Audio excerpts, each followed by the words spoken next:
산에 오르지 않으면 인생이 굳어버립니다. 이 말에 잠시 숨이 멎었다면 오늘 이 이야기는 끝까지 들을 가치가 있습니다. 나는 젊을 때 산을 싫어했습니다. 왜냐하면 인생이 바쁜데 왜 그렇게 느리게 올라야 하는지 이해하지 못했기 때문입니다. 더 빨리 가야 했고, 더 많이 가져야 했고, 더 위에 서야만 의미 있는 삶이라고 믿었습니다. 그래서 평지는 답답했고, 산은 비효율적이었습니다. 그러나 지금에 와서야 알게 됩니다. 내가 싫어했던 것은 산이 아니라 산이 강요하는 느림과 침묵이었습니다. 노자는 말했습니다. 인간이 괴로운 이유는 세상이 험해서가 아니라 인위가 너무 많기 때문이라고. 우리는 늘 더 빠르게, 더 크게, 더 확실하게 만들려 애쓰며 살아왔습니다. 스스로를 밀어붙이고, 남과 비교하고, 멈추지 못하고, 쉬지 못하고, 놓지 못한 채 여기까지 왔습니다. 그런데 이상하게도 그렇게 애쓴 인생이 오히려 나를 더 지치게 만들었습니다. 바로 그때 나는 산으로 발길을 옮기게 되었습니다. 산에는 아무도 나를 재촉하지 않습니다. 산은 나에게 더 빨리 가라고 말하지 않고 뒤처졌다고 평가하지도 않습니다. 바람은 바람대로 불고 나무는 나무대로 서 있고 길은 그저 길일 뿐입니다. 이곳에는 오직 자연의 리듬만이 흐르고 있을 뿐 인간이 만들어낸 기준과 속도는 존재하지 않습니다. 그리고 이 단순한 사실이 내 마음을 놀랍도록 편안하게 만들었습니다. 노자는 이것을 무의라고 불렀습니다. 아무것도 하지 않는 것이 아니라 억지로 하지 않는 상태. 자연의 흐름에 거슬러 자신을 밀어붙이지 않는 삶. 산을 오르는 동안 나는 비로소 오랫동안 내가 얼마나 많은 힘을 낭비하며 살아왔는지 알게 되었습니다. 이 영상은 등산 이야기가 아닙니다. 이 영상은 인생에서 힘을 빼는 법에 대한 이야기입니다. 왜 우리는 산을 오를 때만 비로소 숨을 고르고, 왜 자연 속에서만 마음이 풀리는지, 그리고 그것이 노자가 말한 도와 어떻게 이어지는지에 대해 조용히 풀어보려 합니다. 만약 요즘 마음이 자주 무겁고, 이유 없이 지치고, 아무것도 하지 않아도 피곤하다면 이 이야기는 당신을 위한 것입니다. 도움이 된다면 구독과 좋아요로 함께 해주세요. 이 채널은 빠르게 사는 법이 아니라 늦게라도 제대로 사는 법을 나누는 공간입니다. 이제 왜 인간은 산을 올라야 하는가라는 질문 속으로 함께 들어가 보겠습니다. 산길에 발을 들이는 순간 나는 늘 조금 이상한 해방감을 느낍니다. 휴대폰 신호가 약해지고 약속도 없고 누군가를 만나야 할 이유도 사라지는 그 순간부터 내 안에서 무언가가 서서히 풀리기 시작합니다. 처음에는 다리가 무겁고 숨이 가쁩니다. 아직도 도시의 속도로 나를 밀어붙이고 있기 때문입니다. 몇 분만 늦어져도 초조해지고 누군가에게 뒤처질까 걱정하며 살아온 습관이 그대로 몸에 남아 있습니다. 하지만 산은 그런 나를 전혀 신경 쓰지 않습니다. 길은 묵묵히 이어지고 바람은 아무런 판단도 없이 불어옵니다. 그 무심함이 오히려 나를 편안하게 합니다. 노자가 말한 무위는 바로 이 무심함과 닮아 있습니다. 그는 세상이 가장 잘 돌아갈 때는 누군가가 애써 조종하지 않을 때라고 보았습니다. 우리는 인생을 너무 많이 관리하려 합니다. 일정표로 하루를 쪼개고 목표로 한 해를 묻고 타인의 기대에 맞춰 자신을 재단합니다. 그렇게 살다 보면 어느 순간 내가 무엇을 원했는지조차 잊어버리게 됩니다.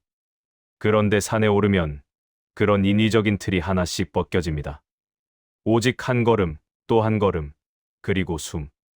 그것이 전부입니다. 이 단순함 속에서 마음은 자연스럽게 제자리로 돌아옵니다. 나는 예전에 항상 성과로 나 자신을 평가했습니다. 얼마를 벌었는지, 어디까지 올라갔는지, 누가 나를 인정했는지. 그 기준에서 밀려날 때마다 불안해졌고, 그래서 더 애썼습니다. 그러나 산에서는 그런 기준이 아무 의미가 없습니다. 이 길의 정상에 누가 먼저 도착하는지, 누가 더 빠른지 아무도 묻지 않습니다. 중요한 것은 끝까지 자기 속도로 걸어가는 것뿐입니다. 이 단순한 진리가 왜 도시에서는 그렇게 어려웠을까요? 조금 더 오르다 보면 숨이 가빠지면서 생각도 느려집니다. 그때 비로소 나는 나 자신과 마주하게 됩니다. 평소에는 바쁨 속에 묻어두었던 질문들이 조용히 떠오릅니다. 나는 지금 왜 이렇게 살고 있을까? 이렇게까지 애써야 했을까? 노자는 인간이 괴로운 이유를 욕망이 아니라 욕망을 쫓아가게 만드는 인이라고 보았습니다. 우리는 원하는 것보다 원해야 한다고 배운 것에 더 많이 시달립니다. 남들처럼 살아야 한다는 생각, 뒤처지면 안 된다는 강박, 멈추면 불안하다는 공포. 이런 것들이 우리를 쉬지 못하게 만듭니다. 산에서는 그런 소음이 조금씩 줄어듭니다. 새 소리, 바람 소리, 발걸음 소리만 남고 머릿속에 잡음은 잦아듭니다. 그때 나는 깨닫습니다. 내가 평생 쫓아온 많은 것들이 사실은 내 것이 아니었음을, 사회가 요구한 속도였고 타인이 정해준 목표였음을. 노자가 말한 도는 바로 이 깨달음에서 시작됩니다. 억지로 맞추지 않고 있는 그대로의 흐름에 자신을 맡기는 것. 산은 그 도를 가장 솔직하게 보여주는 장소입니다. 중턱에 이르면 몸이 조금 익숙해집니다. 호흡이 안정되고 걸음도 자연스러워집니다. 이것이 바로 무위의 상태입니다. 애써 잘하려 하지 않아도 몸이 알아서 균형을 찾는 순간. 인생도 이와 다르지 않습니다. 너무 애쓸 때는 자주 넘어지지만 힘을 빼면 오히려 오래 갈 수 있습니다. 나는 이 지점에서 늘 다음 질문을 떠올립니다. 내 인생에서 내가 너무 힘을 주고 있던 것은 무엇이었을까? 이 질문은 생각보다 깊습니다. 가족, 일, 돈, 체면, 후회, 미련. 우리는 많은 것에 불필요한 힘을 주고 살아왔습니다. 그 힘이 우리를 여기까지 데려오기도 했지만 동시에 우리를 지치게 만들기도 했습니다. 노자는 말합니다. 부드러운 것이 단단한 것을 이긴다고. 물이 바위를 깎듯 힘을 빼는 것이 오히려 가장 강한 힘이라고. 산길에서 나는 이 말을 몸으로 이해하게 됩니다. 긴장을 풀고 발바닥의 감각에 집중하고 자연의 소리에 귀를 기울일 때 길은 훨씬 수월해집니다. 정상에 가까워질수록 풍경은 점점 넓어집니다. 아래로 펼쳐진 세상이 한눈에 들어오고 내가 지나온 길도 보입니다. 인생도 이와 같습니다. 나이가 들수록 우리는 더 많은 것을 내려다볼 수 있게 됩니다. 젊을 때는 눈앞에 언덕만 보였지만 지금은 전체의 윤곽이 보입니다. 그래서 우리는 더 이상 무작정 달리지 않아도 됩니다. 어디를 향해 가야 할지, 무엇을 내려놓아야 할지 조금은 알게 되었기 때문입니다. 나는 정상에 서서 늘 같은 생각을 합니다. 내가 이 산을 오른 이유는 결국 나 자신을 다시 만나기 위해서였구나. 도시에서는 늘 역할과 책임 속에 가려져 있던 나. 산에서는 그 모든 껍질이 벗겨지고 그냥 숨 쉬는 한 인간으로 서게 됩니다. 이것이 노자가 말한 자연입니다. 꾸미지 않은 상태, 인의가 빠진 자리. 그 자리에서 우리는 비로소 편안해집니다. 하산길은 또 다른 배움입니다.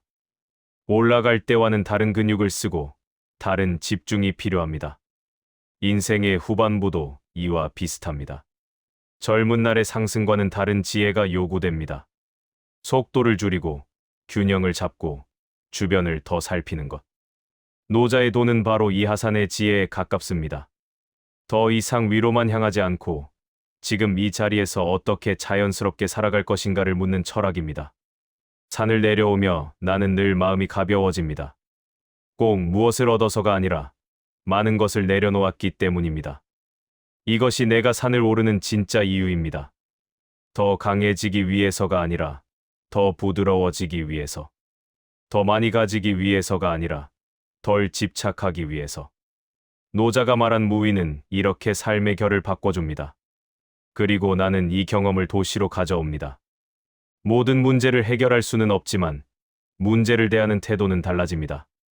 예전처럼 모든 것을 통제하려 하지 않고 흐름을 읽고 때를 기다리고 필요한 만큼만 힘을 씁니다. 이것이 산이 가르쳐준 삶의 방식입니다. 그리고 이것이 바로 노자의 도입니다. 이제 우리는 다시 일상으로 돌아가야 합니다. 하지만 산에서 배운 이 느림과 무심함, 이 무위의 감각을 마음속에 품고 간다면 세상은 조금 덜 거칠게 느껴질 것입니다. 다음에 다시 산을 오를 때까지 우리는 이 도를 삶 속에서 연습하게 될 것입니다. 도시로 돌아오면 언제나 현실이 기다리고 있습니다. 교통소음, 휴대폰 알림, 해야 할 일들, 끝없이 이어지는 책임들. 산에서 내려온 지 몇 시간도 되지 않았는데 마치 아주 오래전 일이었던 것처럼 고요가 멀어집니다. 하지만 이상하게도 내 안에는 아직 산의 리듬이 남아 있습니다. 발걸음이 조금 느려지고 말수가 줄어들고 괜히 급해지지 않습니다. 이것이 노자가 말한 도의 흔적입니다. 한번 자연의 흐름을 몸으로 겪으면 그 흐름은 쉽게 사라지지 않습니다. 나는 예전처럼 사소한 일에 크게 흔들리지 않게 되었습니다. 일이 조금 늦어져도, 계획이 틀어져도, 누군가 나를 오해해도 그 모든 것을 예전처럼 곧바로 문제로 여기지 않습니다. 산에서는 매 순간이 예상과 다르기 때문입니다. 비가 오기도 하고, 바람이 불기도 하고, 길이 갑자기 가팔라지기도 합니다. 그때마다 나는 불평하지 않고 그저 한 발을 더 내딛습니다. 인생도 이와 같다는 것을 산은 조용히 가르쳐 줍니다. 노자는 세상에서 가장 강한 것은 물이라고 했습니다. 물은 부드럽지만 결국 바위를 깎고 길을 만듭니다. 이것이 무위의 힘입니다. 억지로 밀어붙이지 않고 자연스럽게 흘러가며 결국 자신의 자리를 만드는 힘. 우리는 평생 너무 많은 것을 억지로 해왔습니다. 억지로 웃고, 억지로 버티고, 억지로 참으며 살아왔습니다. 그래서 어느 순간부터 삶이 무거워졌습니다. 산은 이 억지를 내려놓는 연습장이 됩니다. 중년을 지나 노년에 가까워질수록 우리는 더 이상 증명할 필요가 줄어듭니다. 누구에게 무엇을 보여주기보다는 내가 나에게 부끄럽지 않은가가 더 중요해집니다. 이 시점에서 노자의 철학은 특히 깊게 다가옵니다. 그는 성공이나 실패보다 자연스러움과 조화를 더 중시했습니다. 삶이란 위로 올라가는 경주가 아니라 흐름 속에서 자신을 잃지 않는 여정이라는 것입니다. 산에서 길을 잃어본 적이 있습니다.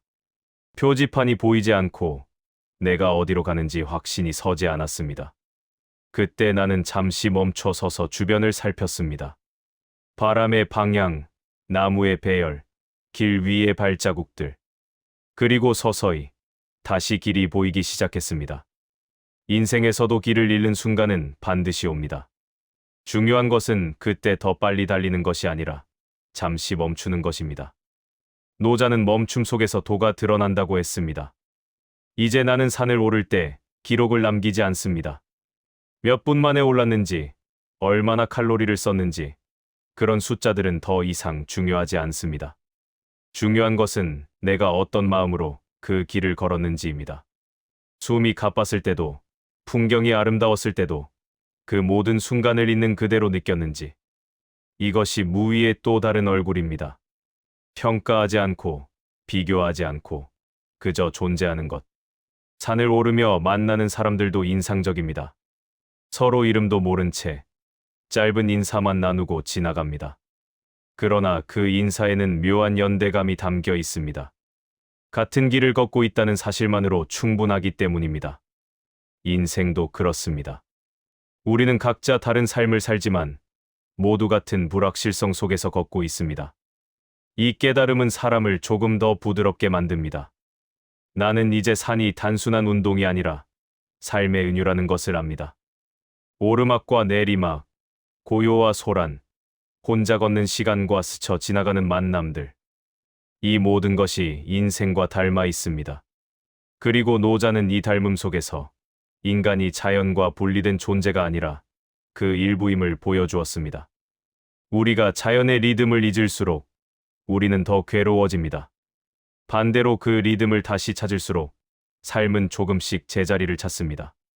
다음에 산을 오를 때 나는 또 어떤 생각을 하게 될지 모릅니다. 그러나 분명한 것은 그 산이 나를 다시 느리게, 다시 조용하게, 다시 나 자신으로 돌아오게 해줄 것이라는 사실입니다. 그리고 그때마다 나는 노자의 말을 떠올릴 것입니다. 억지로 하지 말고 흐름에 맡기라고. 이것이 산이 그리고 노자가 내게 가르쳐준 가장 깊은 삶의 지혜입니다. 이제 이 이야기를 조용히 내려놓을 시간입니다. 산에서 내려오듯 말도 천천히 가라앉히며 이 생각을 마음속에 남겨두고 싶습니다. 우리는 평생 무엇인가를 이루기 위해 살아왔습니다. 더 빨리, 더 높이, 더 많이. 그렇게 달려오느라 스스로에게 얼마나 많은 채찍을 들었는지도 모릅니다. 그러나 어느 순간부터 그 채찍이 나를 앞으로 나아가게 하기보다 나를 지치게 하고 있음을 느끼게 됩니다. 바로 그때 산이 우리를 부릅니다. 더 잘하기 위해서가 아니라 더 자연스럽게 살기 위해서 말입니다. 노자가 말한 무위는 아무것도 하지 않는 삶이 아니라 억지로 살지 않는 삶입니다. 자연의 흐름을 거스르지 않고 스스로를 너무 세게 밀어붙이지 않으며 지금의 속도를 존중하는 태도입니다.